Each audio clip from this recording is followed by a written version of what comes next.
Hello, everyone. I'm Kari Vogelgesang, your host of the Educator Wellness Podcast, here to share and promote my life's work and passion, all things wellness. But not just any wellness, we're here to discuss wellness specifically as it pertains to educators. I am a former elementary school teacher, and I am passionate about helping educators see wellness in a very different way.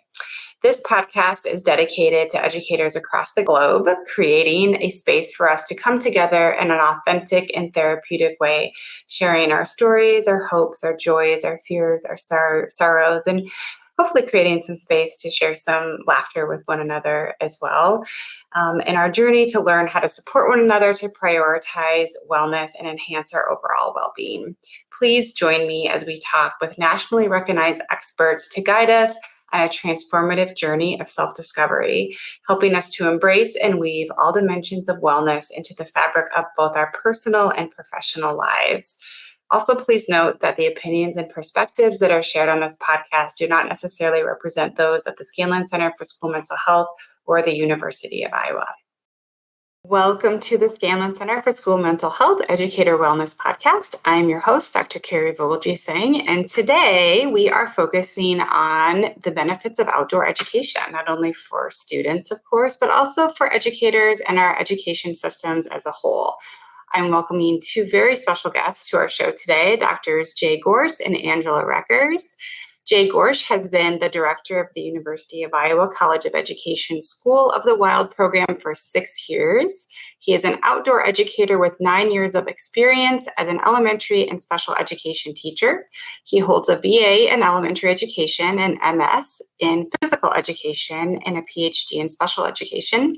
He works with formal and informal educators from schools across the state of Iowa to help them design and implement 4 or 5-day conservation education programs serving more than 6,000 students from 35 of Iowa's counties. The interdisciplinary program incorporates math, science, social studies, language arts, fine arts, physical education, and social emotional learning. He is an avid outdoor person who advocates for utilizing the outdoors to lead a happier, healthier life for learners of all types and ages. I can attest to this. He is very much enthusiastic about this. When he's not working, you might find him at the lake, paddling on a river, or backpacking through one of the national parks. He lives in Williamsburg, Iowa, with his wife and 3 children. And our second guest is Dr. Angela Rekers. She is an assistant professor in the educator preparation program at St. Ambrose University, specializing in early childhood education with a special education endorsement. Angela's first teaching roles were in secondary language arts in Iowa and English as an additional language in Spain. Following a move to Wales, UK to live in an eco-community, she completed an MSc in environmental education for sustainability. Her dissertation focused on environmental ethics and perspectives, and after gaining her forest school leader and trainer qualifications, Angela worked for a nonprofit organization for 20 years, delivering forest school, beach school, outdoor education, and playdays for learners of all ages and abilities, and training teaching staff in forest school and school grounds development. Her PhD study was rooted in the fields of ecological and developmental psychology, focusing on young children's participation in the classroom and at forest school. Angela has recently completed her 200-hour yoga and social emotional learning teacher qualification to better support the well-being of her students and their future students. Her outdoor dream is to learn to sail. In this episode, as I mentioned before, we are going to learn about the benefits of outdoor education, how to go about getting programs started in your school, or maybe just starting to incorporate some outdoor education opportunities within just your own classroom, and how this impacts the social, emotional, behavioral, mental health of not just our students, but of us as educators. Please join me as we learn more about how outdoor education impacts the wellness of our students, our educators, and our education systems.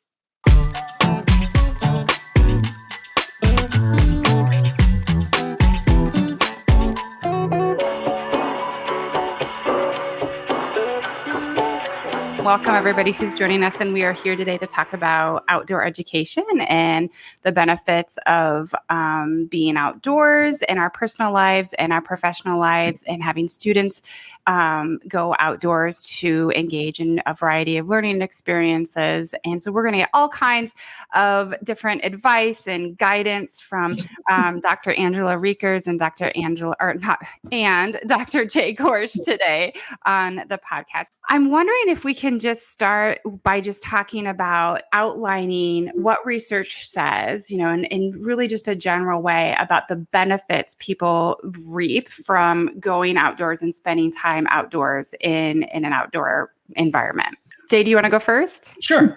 Yeah, absolutely. So the benefits, take your pick, right?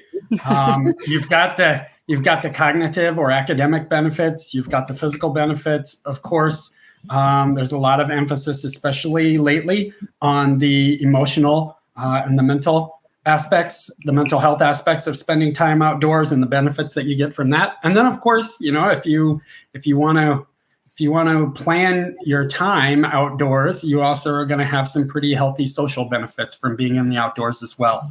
Angela, is there anything I missed from your perspective? Yeah, I'll break some of those down into more specifics, shall I? Just things like some of the physical benefits. A lot of the research shows that, of course, there's an increased physical activity when people are outside. So even studies that look at children and their play on the playground compared to their play in less built up spaces, their physical activity is enhanced. So there are so many children at risk of obesity in the US, for sure. And so it helps to reduce that risk of obesity. It increases the likelihood that girls in particular will stay active into adolescence by being outdoors and doing outdoor play. Plus, we just have more exposure to vitamin D. Yes. It helps to reduce some of the risk of nearsightedness, so kind of looking into the distance. And so kind of a lot of these things are biologically informed. So, traditionally, we would not have always been like this as humans. We'd be looking and scanning maybe the landscape a bit more. So we just see lots of positive effects on our immune system function, cardiovascular system, our respiratory system, and even things like walking barefoot on the ground increases that impact, actually. So that grounding helps us to draw electrons from the earth, which improves our health. So there's all these really positive physical things. And I'm really conscious as I say that some people work outside all day. So they might be working on a road crew right now or something like that. So I don't want to romanticize like outdoor activity, too much. Like we have to kind of keep in mind what we're talking about. I think when we're talking about outdoor activity, because quite often we're talking about leisure pursuits, and not everybody's able to do that. Okay, so that brings up a really good point, because it was going into my next thought for both of you, which is, so what about dosage? When we're thinking about, well, all of us have a special education background, and oftentimes when we're thinking about interventions, we have to think about like the intensity and frequency, or the dosage in which we're implementing that intervention. And not that I'm thinking of necessarily about, just on a daily basis, going outside as an intervention, but is there like a sweet spot? Is there like a certain amount of time that we know we should be spending outside, like on a daily, weekly, monthly basis, in order to really get the full benefits of, everything that you just described: physical health, emotional health, social health? Give me a number. So when I work with teachers across the state or our university students through the classes that I teach at the university, one of the things that I kind of plug to them, and this is based on, some of the reading that I've come across as far as those kind of recommendations, how much time weekly or how much time monthly, that it varies. It depends on what type of activity you're doing. There are a lot of kind of things built into that. But I always advocate with the students, especially the university students, because my concern with them is that they're spending enough time outside to take care of their own mental health and to ensure that they have a good balance. It's not that I don't want them in the library studying. I want them in the library studying. I want the students that I teach to be successful, but I also need them to get some time outside and take a break from all of that. So what I tell them, based on what I've read, is that if they could spend 20 minutes daily, find a way to work that into their routine. And maybe it's not going to be perfect. Maybe they're not going to get out every single day for 20 minutes, but that's their goal. 20 minutes daily outdoors. And then if occasionally, like maybe monthly, they can get in something longer, something more sustained. Maybe it's getting out to a park and spending, 2 hours on a nice long hike or 4 hours on a nice long hike. If they could do that monthly, that would be great. Then, of course, I also advocate for them to do something more immersive. So if they can find an opportunity, even just once in their year, to get out and go spend the night and do kind of a consecutive day experience, so that they're even more immersed in that natural environment to get the benefits that come with that. Because the short daily things are fantastic. They're really, really good for us. But it is nice from a connection standpoint to have something that's more immersive, where you really do disconnect from your daily life and the stress that you experience on a daily basis. And that's harder to do, to truly disconnect. But if you can force yourself to do something more immersive, a multi-day kind of thing, it gives you that time to let go of all of the work and thoughts and stressors that come with our daily life. Yeah. So I'm wondering this, because when I'm talking to people about exercise, I pretty much say the same thing, Jay and Angela. Like I'll say to them, start with actually just driving to the gym.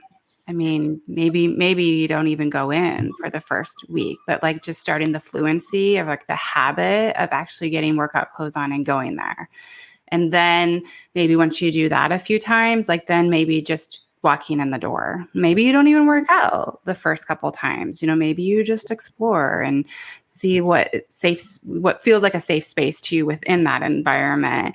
So I'm wondering, like, would you give that same? Do you have that same philosophy for people who, Jay? You know me. You've known me for a long time, and I have struggled with outdoor. I run outdoors, but that's where my limit is, right? Like otherwise I don't. I haven't in the past.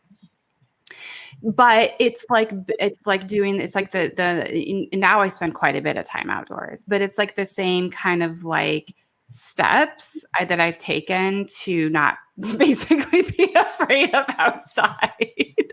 And I think that's a good point, is being supported by someone is really helpful. So for a lot of people, it's just finding someone to go for a walk with outside after work, or they walking a dog, something like that, where you've got a reason to go. Sometimes that's what supports your mental health as well, as the idea of something purposeful. So it might be meeting up with somebody to walk, or finding someone, I don't know, like a camping trip or something like that, or finding a group or something like that, just as a kind of social thing. Often that is what draws people to the gym or outside. I'm the opposite, because I hate the gym. Mm-hmm. So I used to do this boot camp thing, which was running around our town doing, all these different exercises, and I guess it's like circuit training, but outside. And I would never go to a gym and do all that. But because it was outside, it was so much fun. And we all were just laughing the whole time. We were like doing sit-ups in the mud. And for me, that made me exercise because it was outside. But for other people who maybe didn't like the outside, but liked to exercise already, it allowed them to see how much fun it can be. So I think, it's really important. I do a lot of teacher training. So it's really important for me to think of my teachers as my client group first, and to allow them to have a nice experience in nature. And they say that it takes like one significant experience sometimes in nature to just do that little shift, that change, where you begin to feel really connected. Yeah. And then you want to do more. And, probably if you're running or something like that, like there's a little click where all of a sudden you begin to enjoy it, or, you know, if it's something you haven't enjoyed. But I think with nature immersion, it's kind of the same thing. It's about showing the teachers that we're training how to enjoy it and the benefits that come from it. A lot of them, when we teach them, like, you know, to make dens or something like that, they'll be sitting in the dens going, this is great, you know, just being in a den again. And they remember what it was like to be a kid. But also one of the main things they say, it's so nice that you didn't tell us to do something all the time. You gave us the space to just be here or to finish our craft, or you gave us some choices of different things to do. And then they can see what they do with kids is that they micromanage the day continually. And that one thing being outdoors does is it allows people to have a little bit more freedom and choice sometimes. I think.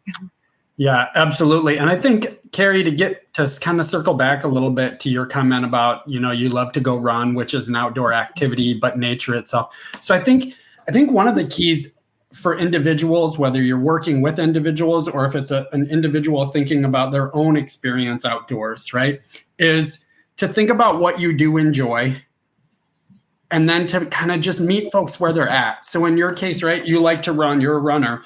So my first thing would be, okay, great, wonderful, because that's outdoors. Now, can I get you to go do some trail running to kind of pull you into nature a little bit more, right? And then I think the next step, right, if I were really trying to intervene here, would be to get you to throw a little bit of a mix in with your runs, and maybe find opportunities to slow you down just a little bit.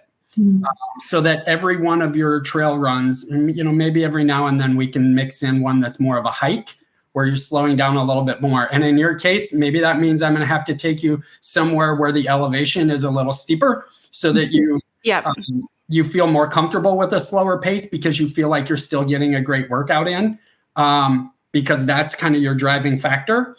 So I think you just got to meet folks where they're at, and help provide some guidance. But the big thing being, what is it that they already have that's an interest that we can capitalize on? Yeah, I love what you just said, because I want to just basically share a little bit of a personal story, Jay, that you were involved in, which is like this slow looking exercise that you had.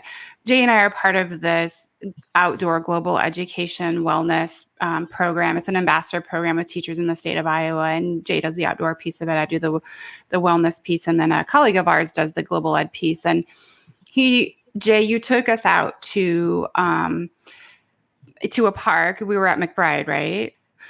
Yep. And you made us slow down. So I was forced into an environment where, because I had started doing trail runs, and that's how I was like, you know, spending some more time kind of out in nature, not just doing city runs. And you made us do that slow walking, slow looking activity. And I never thought I would like something like that. Like, honestly, when you said we were going to do that, I was like, oh my God, how do I get out of this? I do, because I'm just like this person that's like, and it was really interesting. I mean, I don't know if, like, Angela, I'm sure you know what we're talking about in terms of like making people like go walk really slow through a trail or an environment or outdoor environment, and like the benefits that you get from that. I don't know if you guys want to like describe that a little bit more. I was able to do it. And now when I go on my night walks, I do that, Jay. Cool. Nice. And because it's like, it's almost like you're meditating. It is meditating, isn't it? Yeah. It is meditate, just like running is meditation, or wherever. It is. And that's why I do it. Yeah.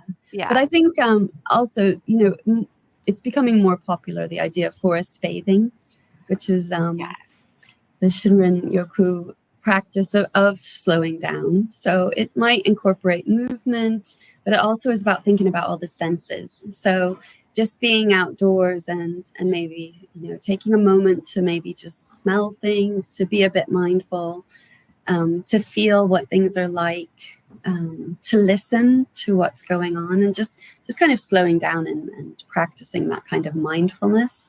And it has just enormous health benefits, just even looking at a tree out of a hospital window helps patients to heal faster and leave hospital faster. There's just something about or sort of innate connection with nature once you can allow yourself to slow down. And again, that's why that kind of facilitation is really important, I think, for teachers to support. If you can do something in your own life, then it's easier for you to share that with your students, isn't it? And to share it with others, I think. So just kind of practicing that and thinking about what that feels like for you, what that means. And of course, there are lots of activities too. You can find all kinds of different activities for different energy levels. So for children, a nice thing when kids can't or finding it difficult to slow down, or even adults, is to have, little like a treasure trail, if you like. So there's lots of different kinds of activities where they have to look for something as they go along. And that actually encourages them to slow down. So I know you were using the word forced there, Jay, forcing you. But if you have little activities set up that allows children the opportunity or encourages them to slow down and to look for things, then that kind of, Joseph Cornell talks about it like focusing attention as a part of flow learning. And once we can begin to get that focus attention, then, like you said, you're beginning to notice the trees that are around you. So you've started gardening this summer, Kari, and then you begin to notice, don't you? So it's just about then noticing and then encouraging, the joy of, I'm not a huge fan of apps for ID because I really love, looking through the books and the keys and things like that, because even that is like a meditation for me, because I just like to do that. I find it really interesting. So I think just setting up different kinds of activities to allow people to do at all different kinds of paces is what, at least in Forest School, that's kind of how we shape our sessions, so that there's like some active, maybe running games and things like that. And then there's some quiet time. There's lots of different kinds of opportunities. Yeah, I want to make a quick connection to something that you just said too. The work that we do with social emotional learning, social emotional behavioral health. And, one of the things that we always try to work really hard on is being present and really understanding what we're feeling in our bodies and experiencing in our bodies. Oftentimes students will say they're really angry, but then if we get them to slow down, and also teach them about emotions and all of the many, many, many different emotions that we feel, right? Or that we have and can experience. But teaching them to slow down and think about what they're smelling, what they're physically feeling, what their real thoughts are, and getting to the core of what that fear really is. Oftentimes it's actually, or what that anger really is. Oftentimes it's actually fear about something. Anger is. So but teaching them I think what you were saying too about like that slowing down, Jay and Angela, that translates so well when we're also trying to really teach students how their bodies really feel, and slowing down to really get in touch with and in tune with what they're thinking and what they're feeling and how they're expressing that. Angela, you also said something about the flow of learning. Can one of you maybe describe to our audience what you mean by that? What is that? Well, I was referring to Joseph Cornell's theory about what she calls flow learning. And it is about getting into the flow, but it's a kind of a stage, a way to think about different kinds of activities you might do with your client group outside. So the first stage in his flow learning philosophy is that you awaken enthusiasm. So you do something to bring the whole group together. So that can be a game that might be ecological in nature, or any kind of a game that just allows people to feel connected to each other and to the space. So it's awakening enthusiasm. Then an activity which helps to focus their attention so that they become a little bit more rooted in where they are and what's around them. So that's really useful if you are out in the woods, for thinking about, we want children to notice where they're at. We want them to, think about that puddle over there. Is it going to be too deep maybe for their boots or something like that? But, just to begin that process of noticing what's around them. So that focused attention is important. And then having some direct experience. So that might be making something. It might, depending on whatever the age of your client group, it could be rock climbing. It could be just playing with mud in puddles. It could be making something. So that direct experience with the environment. And then the last sort of stage is maybe sharing that or reflecting on that, or just again settling so that what you have done and what's happened in that session is kind of internalized and settled a little bit. So that's what I mean by slow learning. Yeah, that was really beautiful and was good advice. And Jay, I know you work a lot with teachers on these practices as well, and with students. What kind of advice, a lot of our audience are professional educators, whether they're school counselors or gen ed teachers or special education teachers. What kind of advice, if they have that knowledge and that understanding that Angela, you just beautifully laid out for us, do you suggest teachers like translating that knowledge and that understanding into their own classroom and their own teaching practice? Yeah. So a couple of things. One, I think it's important for educators to realize that when it comes to being in the natural environment with your students or giving your students opportunities to be in the natural environment, they should never feel like they need to be an expert, right? The important part is, as Angela was talking about, helping them to become more aware. And you can do that as an educator right alongside your students. Giving them an opportunity to go explore and find things that are engaging to them, that get their attention, and then trying to investigate it enough to figure out what is it and why is it here and why does it look that way. If you're a teacher and you're willing to let yourself not be the expert, it's okay, because the kids will be able to construct their knowledge and you'll be able to guide them through that process. And for you to recognize that you're constructing your own knowledge at the same time along with them, in my mind, is a very empowering thing, right? It teaches kids some really valuable lessons. One, it teaches them that we are all lifelong learners, right? We're constantly learning. It doesn't matter if we are 4 or 84, right? We are always learning. And so you're modeling for the kids that it's okay. You don't have to know everything. Learning is a process that we are continually going through. And then also you're teaching them, you're modeling for them what it's like to be able to construct your own knowledge and not have to rely on other people to tell you what and why and how. That you can figure that out for yourself.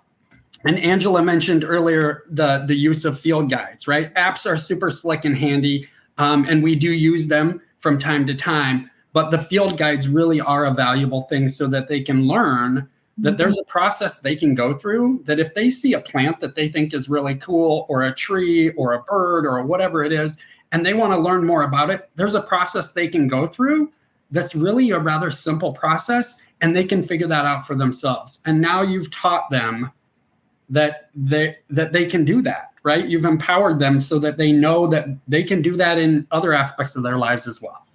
Okay, wait a minute. Pause for a second, because you introduced me to like this app that I've been using because I'm new to gardening. My son and I are like exploring it together. We're spending it's been a beautiful thing for us since this past spring. But okay, so I'm using the app, and so is he, to like when we're out and about and we see something that's really interesting to us and we like to like, I try to identify it. But field guide, like, what do you mean by that? Like, what do you mean by field guide? What should I be doing? You want to dive into that one? Yeah, go ahead. See if I have one to show you. I think they're all at home for the summer, though. I might have one. Hold on. Okay, so those of you who are just listening to like audio of this, then Jay and Angela are quickly trying to find a field guide for you. So it's just okay. So we bought books. So is that what you're talking about? Yeah. Yep. Okay. Well, See, and, I know what I'm doing. and some of them, like there's a bird guide one. There's one is particularly for Iowa that it's color coded to make it simple for you. So if you see a bird in the outdoors and it's primarily orange and you don't know what that bird is, you go to the orange section and it's got all of the birds that would have orange on it. And you can kind of go through the few pages of orange and figure out, oh, that's the one that I saw. It's this bird. Now, of course, like we said, they've transferred a lot of that into apps that work electronically and are very quick. But yeah, there's definitely a process of using these field guides that can be. And some are more complicated than others, aren't they? Especially plant ones, where you start with a kind of yes/no question. Does it have these kind of leaves or this kind of leaves? Where did you see it? And again, that really supports observation skills. Does. And you can get them as simple, like you can buy really beautiful, simple ones, for adults and children, which will just like say a tree identification, does it have this kind of leaf or this kind of leaf? To like really serious, very complex ones where you're like measuring stamen and all that kind of stuff. Okay. So it's just, I think it's just kind of fun. I wasn't ever a scientist I did my degree in English, but I think when I just began to look at the things around me and begin to learn how to identify and go on biodiversity courses and things, then I just could sit in a field for hours looking at different grasses and sedges and like trying to identify them. And again, that's just about that kind of finding pleasure in that. Not everyone is going to do that, but sometimes you might just be in the right space and where it's facilitated that you find that really pleasurable. And just having those opportunities for children, I think, is really important. And like Jay said, recognizing that you don't have to know all those things, you can find it. And also kids, we stop some of their learning sometimes. So I'm a co-constructionist, so I believe that there are tools and we might have electronic tools or books or whatever, but also language is a tool, and how we talk to children helps to support that. So we can say, I wonder what that is, even if we do know what it is. Right. Say, I wonder what that is. And we can say, I wonder, or how should we find out, or what can we do? And sometimes children might be outside and they find a caterpillar, and we can often stop their exploration by even just getting involved. Like the minute we come over to look at it, they're like, oh, and they might leave because then we've kind of ruined it anyway, but we've adulterated it already. But if they find a caterpillar and they're interested in it, and I've seen kids like crowd around it, and then you can hear them shouting at each other, give it some space. And then you see all this kind of social stuff going on because of the caterpillar. And then they observe it and they watch it. And then I'm really a fan of indoor-outdoor school. So then I think it's nice to go inside and to watch a video of like caterpillars and all that kind of stuff. And then, buy a butterfly net or, those things that you grow your own butterflies in, and those kinds of like, just to extend that based on children's interests and that they've seen it for themselves outdoors. And it doesn't always even have to be kind of nature based. I just think indoor outdoor is really useful for teaching anything. So even like history or something, you can get kids outside and you can say, if this statement is true, run to that side of the schoolyard. Sure. If the statement's false, run to that side. And getting them just outdoors, to enhance their learning for any subject area, I think is pretty useful. Yeah. I think for our own well-being as teachers. I think that's the thing that a lot of teachers kind of get, hung up on too, like, oh, I'm a history teacher, it doesn't apply to me, or I'm a math teacher and it doesn't apply to me. But Angela, you just, kind of led us to where I wanted to go at some point in time in this conversation, which is, you're two of the experts in terms of outdoor education, but really just getting outside, period. And just, teaching outside or having them move around while you're teaching and putting them in different groups and then changing those groups up outside. If you can do that, getting them outside of the classroom is really, really important. And it's clear, those of us who are in the classroom a lot, I'm in different schools a lot across the state of Iowa, and both educators and teachers could clearly benefit from just getting out of the classroom for a little bit. I think you can see your students differently too, because a lot of students, some of their behavior, which is often considered challenging behavior, it might be challenging behavior in the classroom, but actually outdoors, sometimes that behavior is really minimized because it's actually the indoor environment which is so which is the challenge actually for some children and for some adults. So I had to quit classroom teaching because it was just really bothering me to be inside under fluorescent lights all the time, and I just wanted to be outside more myself.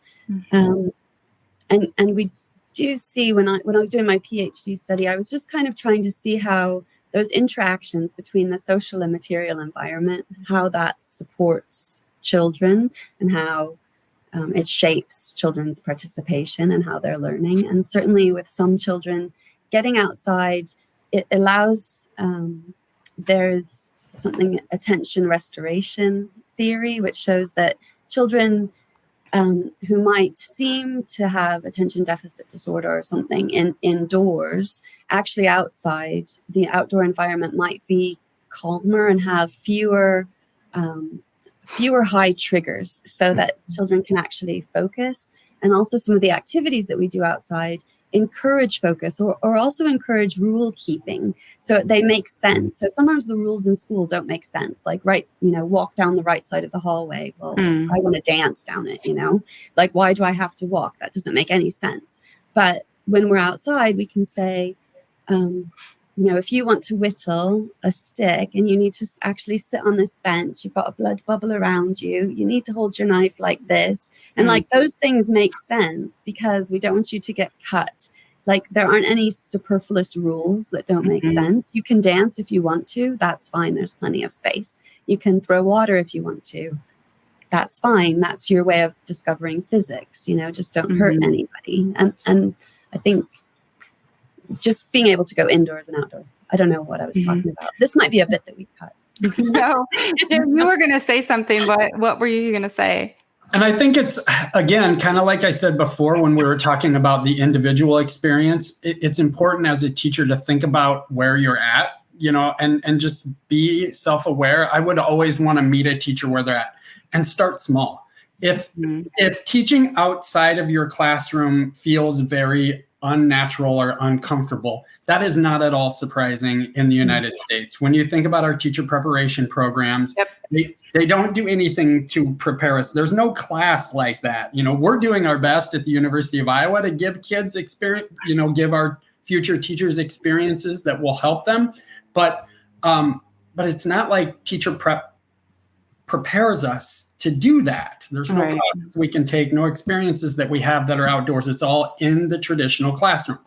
So it's okay to be uncomfortable with that idea, but start small. As simple as like if you would normally spend 30 minutes of your instructional day doing, what we used to call silent sustained reading. Yeah. I don't know if it's called that anymore, but free reading.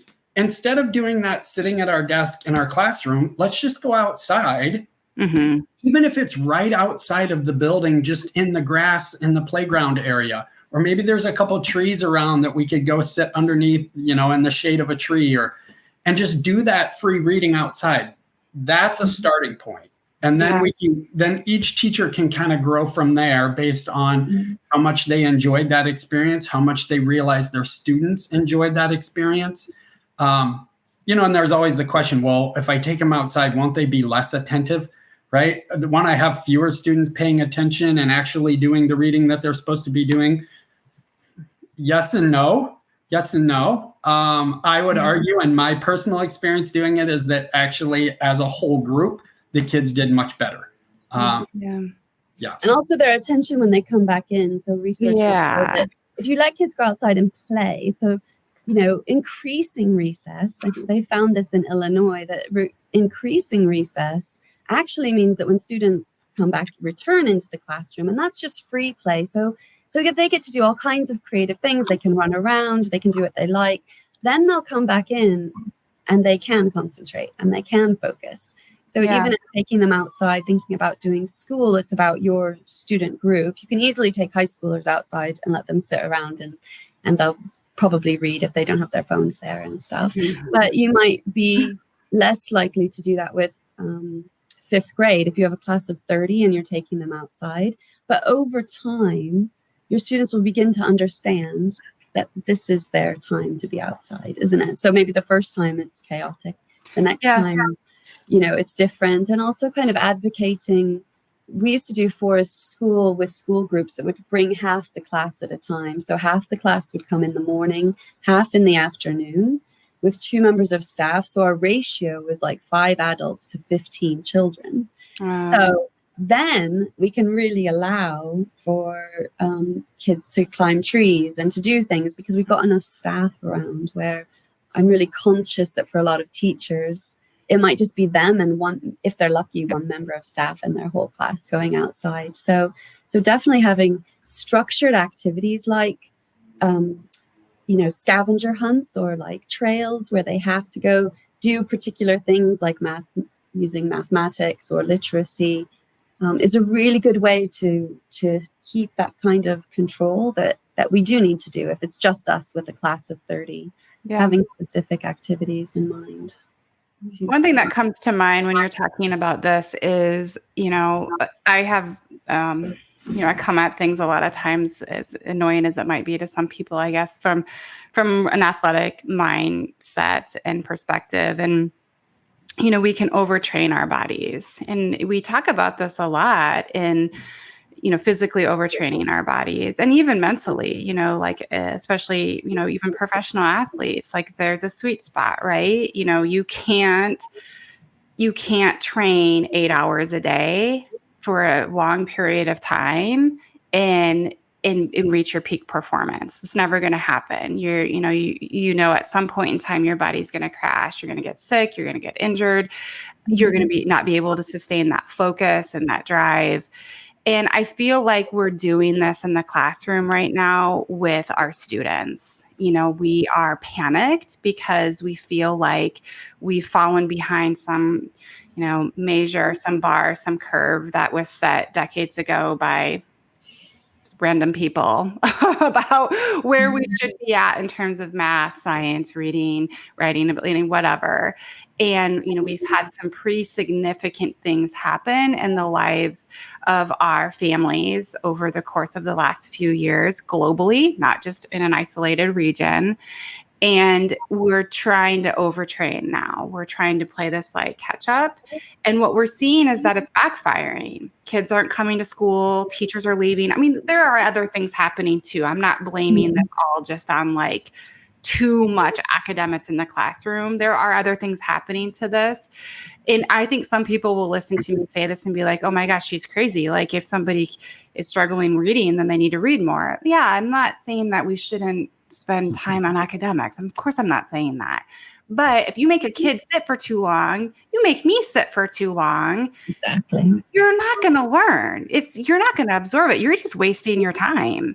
And so, I guess what I'm saying here is oftentimes taking those breaks, and we know this, you guys sent me all kinds of references and resources that we're going to post alongside this podcast that proves to us time and time again, just like in the world of sport, that rest and breaks are some of the very best things you can do for growth. And movement. I'm always really conscious when I go into a classroom. Well, because I'm conscious of myself, I'm walking around in front of the classroom. So when I go in to visit schools, the teacher's walking around, the teacher's moving, the teacher gets to talk to everybody. Yeah. But nobody else can, and then they say to the kids, sit down, stop moving, stop talking. And you can really see how kids they want to be social, right? And a lot of kids maybe were stuck at home. Like everyone's experience of COVID was so different, So different. And I think this catch-up thing really winds me up as well, because it's such a developmentalist perspective. Like, why do kids need to know this in first grade? If we could just let go of that for the moment. I think a lot of kids, if they knew they had to go to high school till they were 20, they would work really hard to make sure they got out by the time they were 18. But when we're talking about elementary school, we could remove some of those grade things and just recognize that, if a child's not ready for kindergarten, that's okay. or they're not ready for first grade, or they're not ready for second grade. Like, take away some of that stigma of having to do something at certain times, and just allowing children the chance to regroup socially and emotionally and physically, and recognizing that those things, they really contribute to later on children's lifelong learning skills. And Jay, I can tell you're itching here. Yeah, it's one of those things to me where, like, even as adults, it's critically important for us. So we need to realize that it's going to be important for our kids too. And Angela talked about it a little bit with the movement around the classroom and how the teacher gets to move around the classroom. But when you think about, and there's so much research out there about productivity as adults, right? That if we sit at our desk and we just crank away and crank away and crank away, there's a certain amount of productivity that's going to happen, yes. But if we take breaks from it and go outside and go for a 20-minute walk and come back, we will reset and have clarity of thought, and we will be more productive for the remainder of our workday because we have taken that break from it, unplugged and just disconnected for a bit. Or maybe while you're out on your walk around campus, if you work at a university, or around the school grounds, or wherever it might happen to be, sometimes disconnecting and physically stepping away from it and adding some movement into your break will give you a chance to just have clarity of thought, so that when you come back, that thing you were trying to work through, the solutions now seem much clearer, or the connections now seem much clearer. And it just cranks up our productivity for sure. And so obviously, if it's a real thing for adults, it's a real thing for kids too, in my humble opinion. It's true. Last season on this podcast, we had an expert guest, Dr. Jennifer Heiss, and this is what she does. She studies movement and brain health. And there is an overwhelming amount of research that supports the idea of, like, even pairing movement with thought or with conversation, or doing a movement activity. And then, Angela, just like you said, then coming back to home or in the classroom and doing an intellectual, like, stimulating activity. And the brain health and physical health benefits that we get from that are, like I said, they're overwhelming. And again, that was in last season. You can go back and watch that episode if you're interested. She's a fascinating person. She just wrote a book, Move the Body, Heal the Mind is what it's called. And I highly suggest you read that book. I read it. It's really great. And then so to add nature into that with all the benefits that we were talking about earlier. She talks about that. They're all enhanced by being outside. So, depression, all that kind of stuff, like working in the garden, you've got the microbes that are, have similar properties to Prozac and stuff like that. So all that kind of physical research, that emotional stuff, it's like, it's just boosted by being outside, because we need that from a biophiliac perspective, I suppose, just to be part of a bigger community than ourselves as well. So sometimes getting outside, it just can expand our thinking. And so I think a lot of scientists, even Bronfenbrenner, whom I'm sure you both know, like in education, and the psychologist, is like, he came up with his theory because he was a naturalist. So he was looking at systems from a human perspective, because he was thinking about ecological systems in nature as he was out taking a walk. So just thinking about some of that inspiration and that real life learning, like, why is maths important? Well, if we want to put up this tent, we can do it by thinking about geometry and that kind of thing. It just can become more real. Yeah, the gardening thing, we're talking about math. I was lately, like this summer, since my son and I started doing some gardening projects at my home, I was like, dang, man, this is how you're supposed to teach math. Like, I'm like sitting down and calculating things out and trying to figure out how many square feet that is, and then how much stone I need. And I was like, oh my gosh, like, this is what we need to be doing. But school gardens. Wouldn't it be lovely if every school had a school garden, and like a forest garden, so that it had trees and different heights, and So It's a great social project. So many benefits that come from it: science, math, social skills, cooperation. I mean, time management, skills, and just learning about. We're in a climate crisis as well. So learning about life cycles and natural systems, how to grow your own food, and all those kinds of things are actually really, really good skills. And kids could be, even selling extra produce or whatever. A lot of people complain, I never learned how to balance a checkbook or whatever at school. But, doing some real life occupations as well, and creating some of those things outside, whether it's woodworking or gardening or things like that. There's lots of different opportunities. It doesn't all have to be walks in the woods. It can be things you can do on school grounds. Really easily. I couldn't agree more. I've, like I said, I've watched Charlie. He's 18 outdoor, and we're actually working on a patio, and I couldn't I couldn't be any more proud of him right now. And I don't even I've thought about this a lot over this summer. Where is this coming from? What? But I am just watching him outside, problem solving things, working with his hands, learning skills that are lifelong skills. I feel more proud about the work he's done this summer, helping, and not just helping, but taking the lead actually in the initiative on building these gardens around my house and the patio than I honestly did all through his time in high school, because he basically didn't care. He didn't care about his classes in high school. He just shut down and barely tried. And I had honestly, as a parent, I was in survival mode, and I was just okay, we just got to get through this. He's barely learning anything, but we're just going to have to graduate.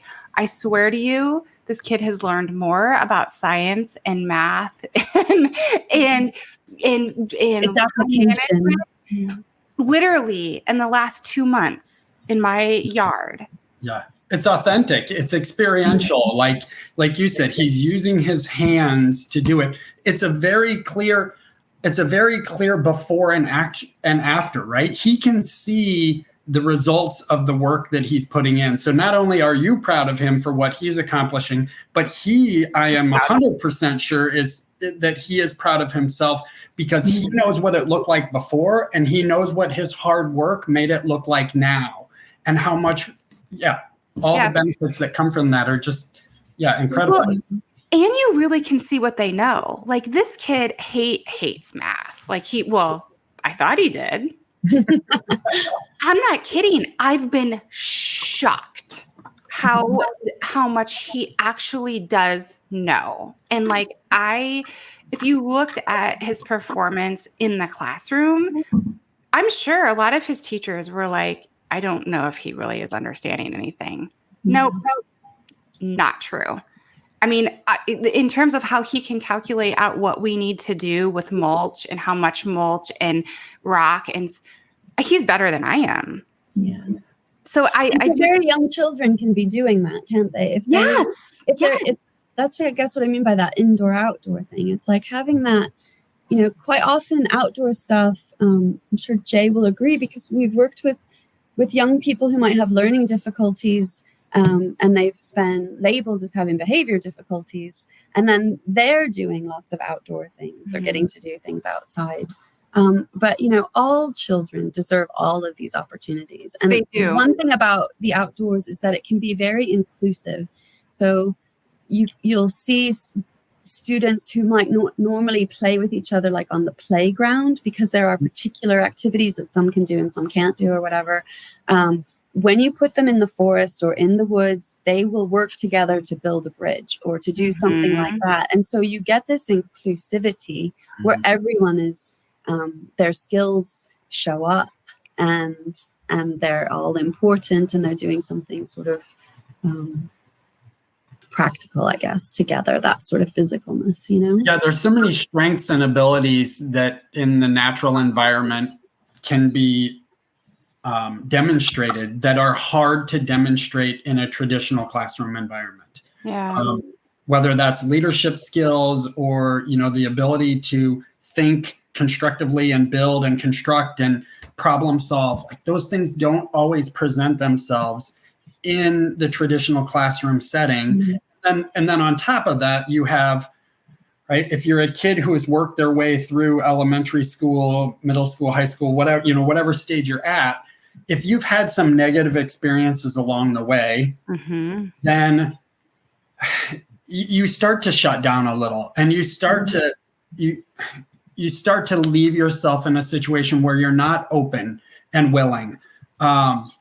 But if we throw in these other experiences, these authentic outdoor experiences in with their traditional learning, because the reality is, right, in the United States, we're probably not going to be able to completely replace traditional classroom learning with outdoor learning. Both is more of a reality, but at least if the kids have those experiences and opportunity, they will gain self-confidence that will translate back into the classroom. And this is not me being on a soapbox, saying theory. I mean, we have teacher testimonial after teacher testimonial of examples of this happening. And somebody touched on it earlier. Also, kid testimonials of kids saying, hey, I didn't realize that my classmate, who is normally the trouble kid, or, the one who's misbehaving or whatever, I didn't realize my classmate had this strength and ability, because when we were doing this task during School of the Wild or during whatever our outdoor experience happened to be, I saw them doing this. And we all gained a different understanding and appreciation. So, and that I did my PhD study on that very thing, thinking about how the theoretical framework that I used was how in the outdoors, also because we're outside, we have a different kind of value system as well.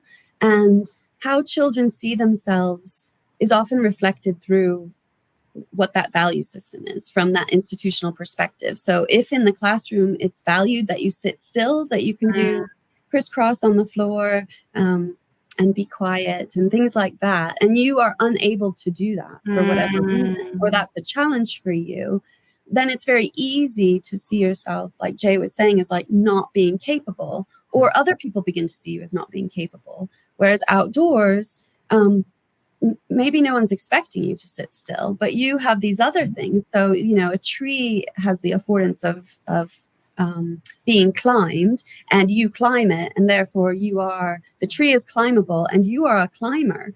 And that's really great, because it's valued. And so we do have to think about, having that indoor-outdoor opportunity is really useful, because it allows children a little bit of fluidity, and it allows teachers a bit of fluidity to see people's competencies maybe in different lights and different perspectives. Yeah, I love that. Which is really important, I think, for lifelong learning. I really like that.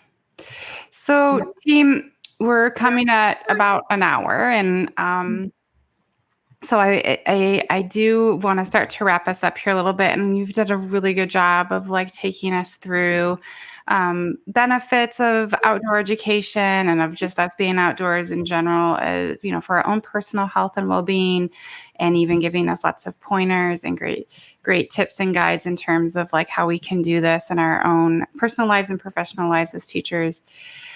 Okay, so now I want you to tell us, especially since it's summer, it's still summer. I'm going to hang on to these last few weeks. But especially for those of us who are in the state of Iowa, or maybe you have recommendations across the nation, because we have people who join us who are outside of the state of Iowa too. Do you have some really good, some must-see outdoor kind of adventures that you think that you want to just share with our audience? Whether it be a particular park or a hike or an outdoor experience that you just really think you've got to try this, you've got to do this. What would you say to our audience? Give them an adventure. Well, there is something very therapeutic for me about being on the water.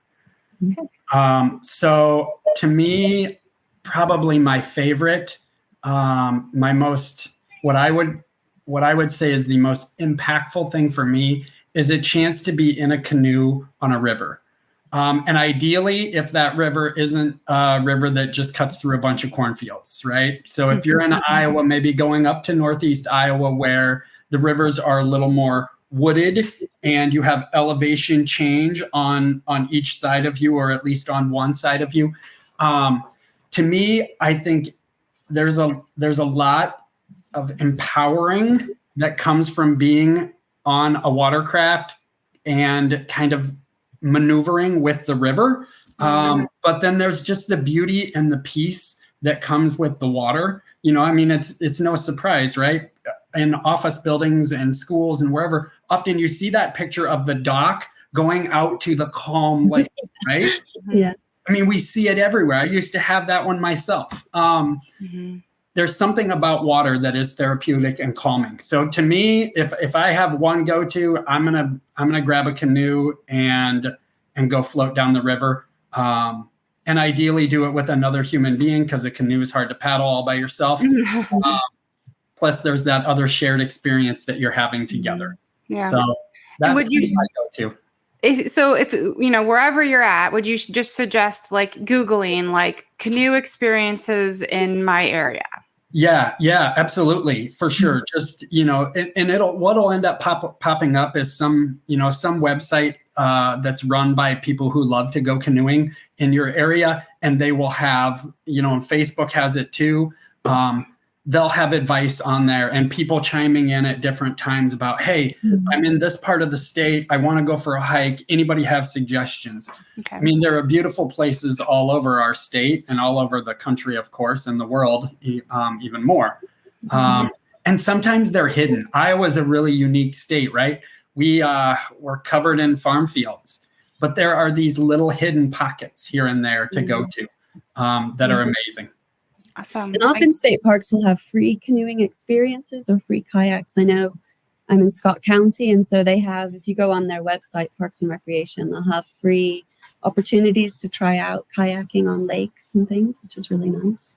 That's really nice. Yeah. So there's lots of opportunities, isn't there? And I think you have a cooling thing to do is like Makokota Caves or opportunities like that. I'm just thinking of sort of like low, not expensive things to do, or that you have to have special equipment. So just, finding a nice kind of rocky stream where you can just wade in it, so just going in old tennis shoes or water shoes or whatever, but with your kids and, or yourself, and just often they're under a tree canopy, but just that kind of cooling sense of walking in a stream.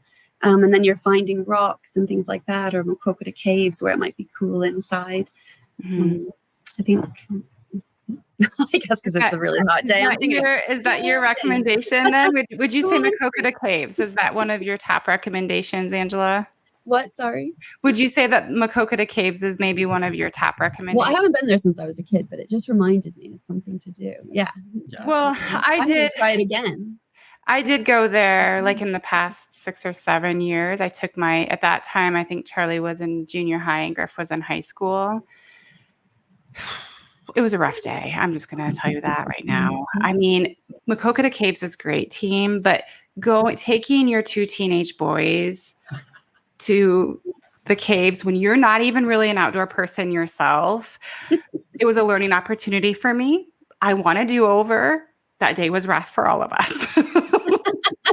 I'm going to be really honest with you. Gardeners and all that. Hey, I think one other thing, I think it's probably the but, or the elephant in the room, or whatever you want to call it, that is probably important to address, right? We live in Iowa. And in Iowa, we have a number of months of the year that are less appealing for most folks to spend time outside because it's just real cold and you don't have the beautiful lush green. And so we get a lot of questions. I get a lot of questions about, well, what about in the winter, right? And we know from research, the winter is often the time when people struggle the most with mental health, with eating healthy, living healthy, all those things, right? So to think about the winter is kind of a tough thing. And my advice to anyone when it comes to winter would be your time outdoors doesn't have to be long. When it's really cold out, spending 2 hours outside is not necessarily for everyone, right? But 20 minutes. And and they have kind of a philosophy in the Scandinavian countries, and even in the northern part of the United States. All you have to do is drive up into Wisconsin and Minnesota and get up there a little ways, and they'll tell you that you have to learn how to love and appreciate those months because they have a lot of them. Mm-hmm.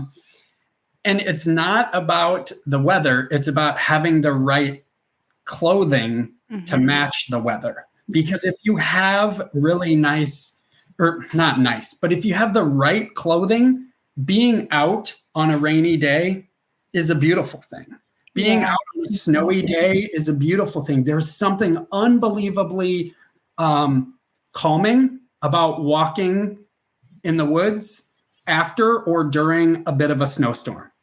Oh, it's beautiful. Yeah. There's so much to see. And you can find things cheaply, at Aldi and places like that. They'll have snowsuits for young children and winter boots. And or secondhand stores, consignment stores and secondhand stores. It's Jay and I've been doing some work, in Norway, and I've been to Finland several times in the past year. We've been doing some work with some colleagues over there, and they have this great phrase or saying that they always say there's no such thing as bad weather, only bad dress. Mm-hmm. And, they're just like, you can layer up, like, you don't even have to spend a lot of money, just put a bunch of clothes on and go outside and walk around for a little bit. And so it's been fun, like, spending time with them, because they definitely motivated me this past year to keep going on normally in the winter, I don't go on my evening walks because it's cold. And this past year, I went on a lot more, and it was basically them just kind of being like, knock it off, like, just put on some clothes and get out there. It's really shows how cultural it is, isn't it? Yeah. Because my mom used to always go walking at 5 a.m., no matter, even if her eyelashes froze up and she had to feed the horses. And so I grew up like that, and I love the cold. I'm so glad to be back in Iowa, to have it be 30 below is perfect for me. I love it. And I find the summers more difficult, more challenging, like to be in the woods. I always think, oh my gosh, poison ivy. It feels very hostile.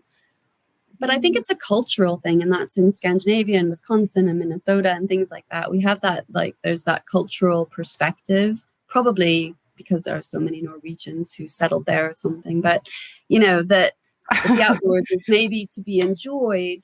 Possibly, in Iowa, it's difficult. And in other places, in Wales, it was like this too, where when people are working outside, like as farmers and things like that, we don't necessarily think of the outdoors as a recreational space. Because if you're working outside all the time, your idea of recreation might be to not be outside, to be somewhere warm and things like that. So we don't tend to have, we have lots of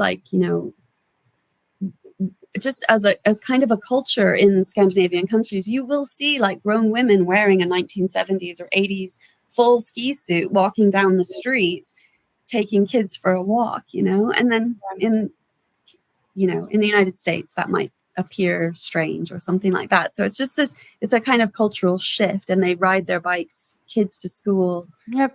I have friends in Copenhagen that don't drive because they always just ride their bikes everywhere. And so I think it's just changing some of those perspectives. We can do that in our own personal lives, walking places.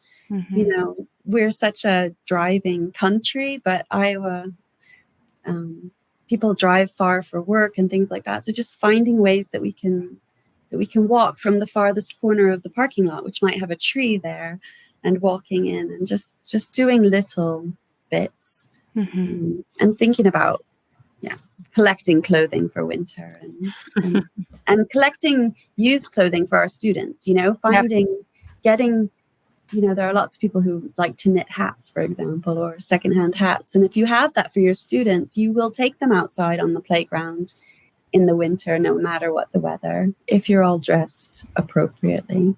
Or we can just fund our schools and make sure that our students have like appropriate clothing to wear so we can take them outside. Stuff like that would be nice too. So, but Well, I really appreciate you joining me today and having this discussion. I think it's really important, and I hope that we can draw some attention and emphasize outdoor education and outdoor experiences a lot more through the Scanlon Center for School Mental Health and through the Baker Teacher Leader Center. We know this is highly beneficial for us as adults and for our students and our children and our communities in general. So I really appreciate you joining me and helping me kind of talk about this and explain the benefits to our audience. So thank you, both of you. Well, thank you for having me. It was great to meet you both.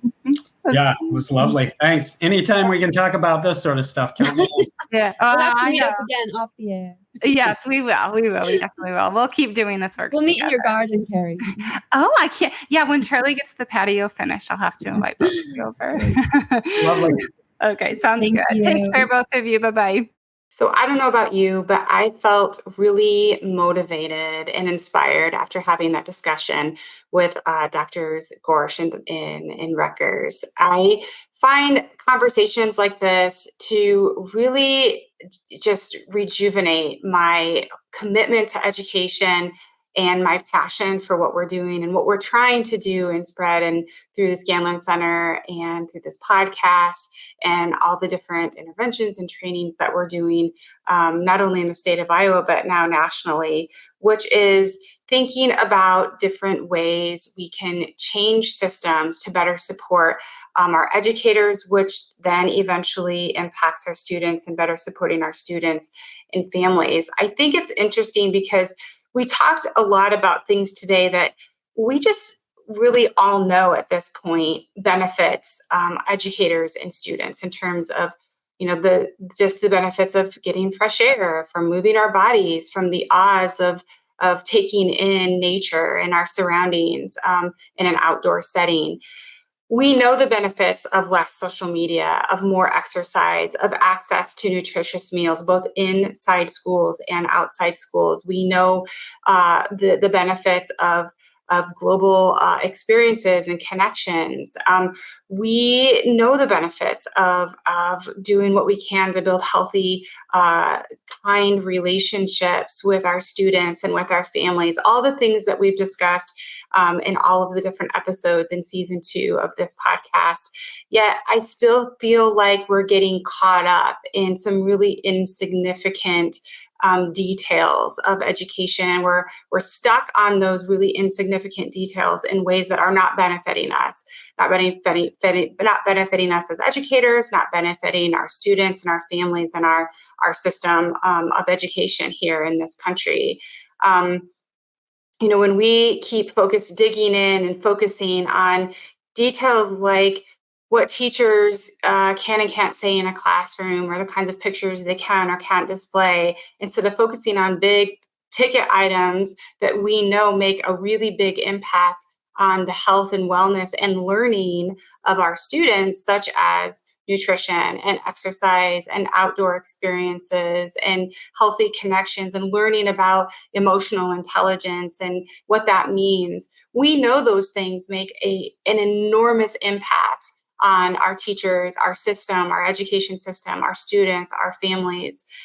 We also know that there's even bigger things outside of our school walls that are very difficult for us to control. We know that schools don't operate in a vacuum. They are very much just one part of a larger system, which is our communities, our state, our national system of the way that we choose to provide support to people, whether it's through healthcare or access to nutritious foods or access to quality recreation centers and ways to enjoy moving your body in a healthy way throughout our communities. Can you ride your bike to and from school and work, so on and so forth. I just encourage us to not get caught up in all of the noise and all of the things that really, in the long run, aren't going to make that big of a difference.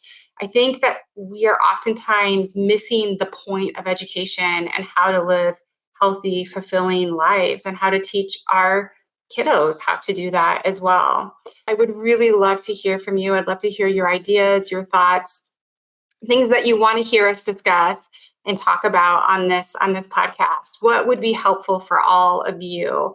So I invite you to share your suggestions and your thoughts with me at scsmh-maine@uiowa.edu. For now, thank you for joining me today and always. And until next time, I'm your host, Dr. Kari Vogelgesang, forever cheering you on.